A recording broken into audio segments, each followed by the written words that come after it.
3 days after Soraya Vale gave birth to twins, her mother-in-law walked into the bright hospital room with a lawyer, a cold smile, and a check for $22 million. She did not bring flowers.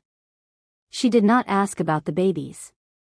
She placed divorce papers beside the crib and treated 2 newborn lives like property on a balance sheet. If you believe in kindness, second chances, and the kind of love money can never buy, please like, comment, share, and subscribe to Single Dad Empire.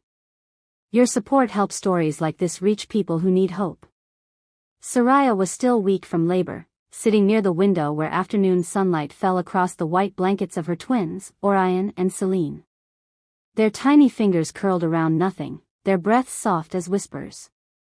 Her husband, Cashin, had not visited since the delivery. He had sent one message saying he was busy with family matters, but Soraya already knew the truth. For months, Cashin had drifted away, returning home with perfume on his collar and excuses in his mouth. Still, she had hoped that when he saw his children, something human inside him would wake up. Instead, the door opened, and in came his mother, Marceline Vale, dressed in black silk, followed by a young woman with perfect hair and nervous eyes, and a lawyer carrying a leather folder. Marceline looked at the twins as if inspecting expensive jewelry. Then she looked at Soraya, pale and exhausted in her hospital gown, and told her the offer was generous. $22 million, a clean divorce, and full custody signed over to the Vale family.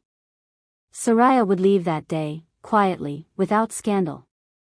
The young woman beside Marceline lowered her eyes, and Soraya realized this was Cashin's mistress, the woman he had chosen while Soraya carried his children. The room seemed to tilt, but Soraya did not cry. She only looked at the twins, then at the papers, then at Marceline's proud face. Everyone in the Vale family thought Soraya was ordinary because she had never bragged.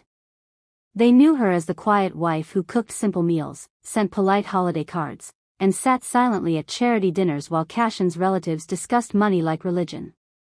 What they did not know was that before marriage, Soraya had built forensic accounting systems for international firms. She knew how fortunes were hidden, how shell companies breathed, how fake invoices moved money through the dark. She had stepped away from that life for love, but love had not protected her. Motherhood woke the part of her she had buried. Soraya signed the papers with a steady hand, but not the custody transfer. She signed only the divorce agreement that gave her the money immediately and severed her from Cashin. Marceline was too arrogant to notice the missing clause until later. Her lawyer glanced quickly, assumed everything was included, and sealed the folder. By sunset, Soraya had left the hospital with her twins under a different legal protection order already prepared by an old friend from her past. By morning, she and the babies had disappeared from the Vale mansion's reach.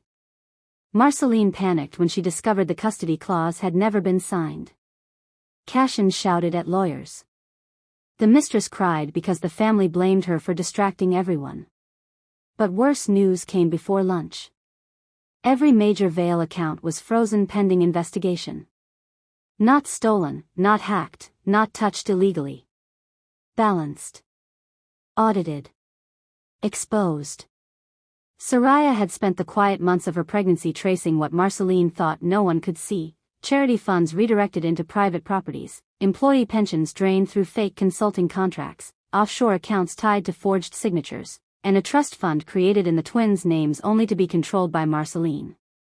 Soraya had not destroyed the fortune out of revenge. She had returned every hidden dollar to where it belonged. Worker pensions were restored. Charity funds were sent back. Taxes were reported. Fraudulent assets were locked by federal investigators. The Vale Empire did not vanish because Soraya stole from it. It collapsed because the truth finally had receipts. Weeks later, Soraya sat in a sunlit coastal cottage with Orion sleeping on her chest and Celine curled beside her in a basket. Outside, waves rolled under a clear blue sky, and the world felt gentler than it had in years. She was tired, yes, but no longer afraid. Her old friend, Avel Rowe, the investigator who had helped protect her, told her the courts had granted temporary full custody and opened a criminal inquiry into Marceline's accounts. Cashin had tried to claim he knew nothing, but his signatures were everywhere. Months passed. Soraya rebuilt slowly. She bought no mansion, wore no diamonds, gave no interviews. She used part of the settlement to start a fund for mothers escaping powerful families, women who had been told money mattered more than their children. Every morning, she walked the twins through daylight, past bakeries and gardens, letting them feel the sun on their tiny faces. She wanted their first memories to be warmth, not fear. Then one afternoon, Marceline came to the courthouse for the final hearing. Gone was the silk armor. Her face looked smaller, her hands restless. She had lost control of the company, the properties, the accounts, and the family name she had worshipped. When she saw Soraya holding both twins, she did not speak. For the first time, she looked at them not as heirs, not as assets, but as babies she had nearly torn from their mother. The judge granted Soraya permanent custody. Cashin was allowed supervised visitation only after completing counseling and cooperating with investigators. Marceline was barred from contact. As Soraya walked out into the bright afternoon, reporters shouted questions, cameras flashed, and Cashin stood near the courthouse steps looking like a man who had sold his soul and received nothing in return. Soraya did not look back. She kissed Orion's forehead, adjusted Celine's blanket, and kept walking. If this story touched your heart, please like the video, leave a comment, share it with someone who needs strength, and subscribe to Single Dad Empire. Sometimes the quietest person in the room is carrying the strongest truth. Special request. Comment, a mother's love has no price, if you believe children should never be bought, traded, or used as weapons. By evening, Soraya reached home as soft daylight faded across the nursery walls. She placed her twins in their cribs and watched them sleep, safe and free. $22 million had been meant to erase her, but instead it became the first line of a new life.